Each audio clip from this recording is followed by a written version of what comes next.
이 전 대표의 정치적 운명을 결정할 수 있는 대법원의 마지막 최종심 선고, 이제 얼마 남지 않은 것 같아 보입니다. 자, 12명의 대법관들, 사실 헌법재판소는 9명이서 결론을 내리지만 다수결의 원칙을 곧 따르는 건 아닙니다. 왜냐하면 대통령의 경우에는 직무 정지하기 위해서는 6명이라는 정족수가 필요하고 국무위원들의 탄핵을 위해서도 5명이라는 숫자가 필요하죠. 그러나 대법원은 그렇지 않고 다수결로 결정하게 됩니다. 자, 오늘은 실체적 쟁점을 다루게 될 거라고 하는데 12명의 대법관들의 면면을 보여드립니다. 조희대 대법원장을 포함해서 지금 노태학 선거관리위원장을 함께 겸직하고 있는 이 노태학 대법관은 빠지게 되고, 그리고 천대엽 법원 행정처장도 빠지게 되면서 12명의 대법관이 이재명 후보의 재판에 참여하게 됩니다. 성향을 봤을 때 중도 보수 10명, 진보 2명으로 평가를 하고 있습니다. 일단 심리의 쟁점은 대단히 심플합니다. 간단합니다.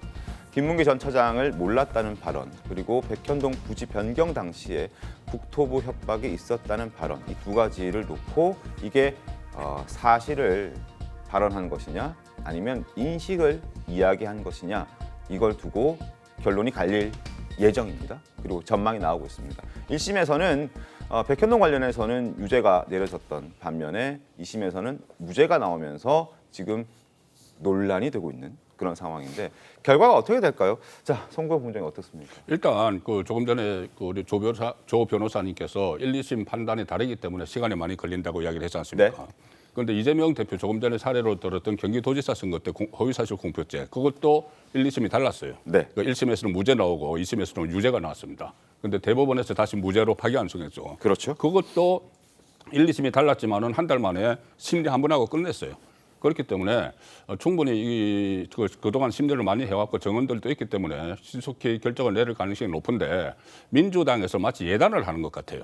이것을 일부에서는, 물론 민주당에서 대변인 라인에서는 공식적으로는 기각을 해서 네. 무죄 확정이 될 거다 이렇게 이야기를 하지만, 다른 현역 의원들이 방송이나 이런 데 출연을 해서 어떤 그 결론을 정해놓고 가는 것처럼 이렇게 이야기를 하거든요.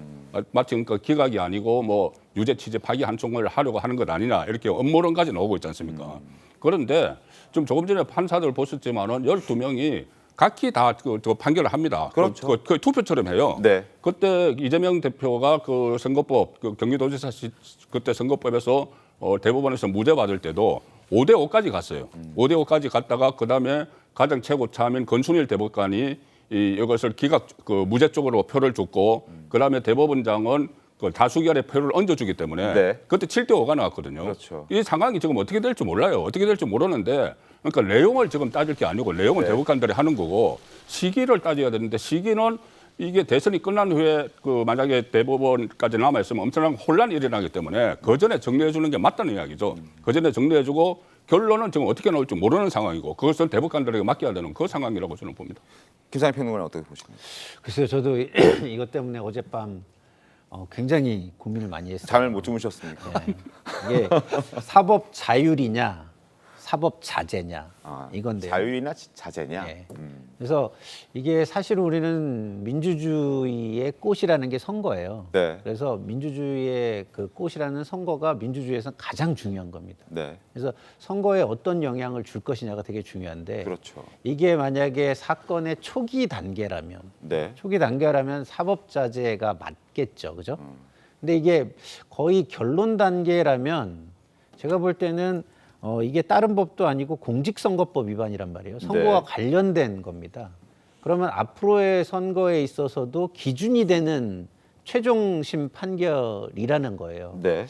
그렇다고 한다면 대법원에서는 사법 자유를 더 강조할 가능성이 높지 않을까라는 생각이 좀 제가 들고요. 그러니까 1심이었다면 시작하는 단계니까 그렇죠. 자제하는 게 더 맞을 거라는 건데요. 맞겠지만 네. 지금은 최종심이기 그렇죠. 때문에. 그리고 1, 2심의 판단이 나왔잖아요. 그래서 국민들도 굉장히 헷갈려하고 있습니다. 이거를. 너무 극명하게 엇갈려 있기 때문에. 그러면은 이 판단이 국민의 피선거권의 존중도 중요합니다만 선거권의 존중도 또 중요한 것이죠. 네. 그러면은 선거를 하는 사람들의 권리를 보장하기 위해서 좀 더 명확한 판단을 하기 위해서 대법원이 결론을 내려주는 것도 굉장히 또 중요한 겁니다. 그래서 이 두 가지 가치가 다 중요한 가치인데 대법원이 어떤 가치를 선택할 것이냐의 문제라고 생각을 하고요. 네. 조희대 대법관의 그동안의 말과 성향으로 봐서는 네. 사법자율과 선거권의 보장 이것을 더 우선 가치로 두지 않을까 이런 생각이 좀 드는 상황이고요. 결론이 어떻게 날지는 우리가 예단할 수는 어렵지만 어쨌든 유권자의 혼란을 최소화해주기 예. 위해서라도 대법원이 빠르게 신속하게 결론을 내리는 것이 혼란을 줄이는 길이다라는 의견을 그리고 이게 선거법이기 때문에 이 판단이 법리로 형성이 되는 거예요. 네네. 그렇기 때문에 다른 선거와 관련된 판단들 그리고 앞으로 토론과 이런 데 있어서 어떻게 진행이 돼야 되느냐에 대한 판단의 기준도 되기 때문에 네. 그 부분도 저희한테는 굉장히 중요한 부분이라고 생각이 듭니다. 알겠습니다.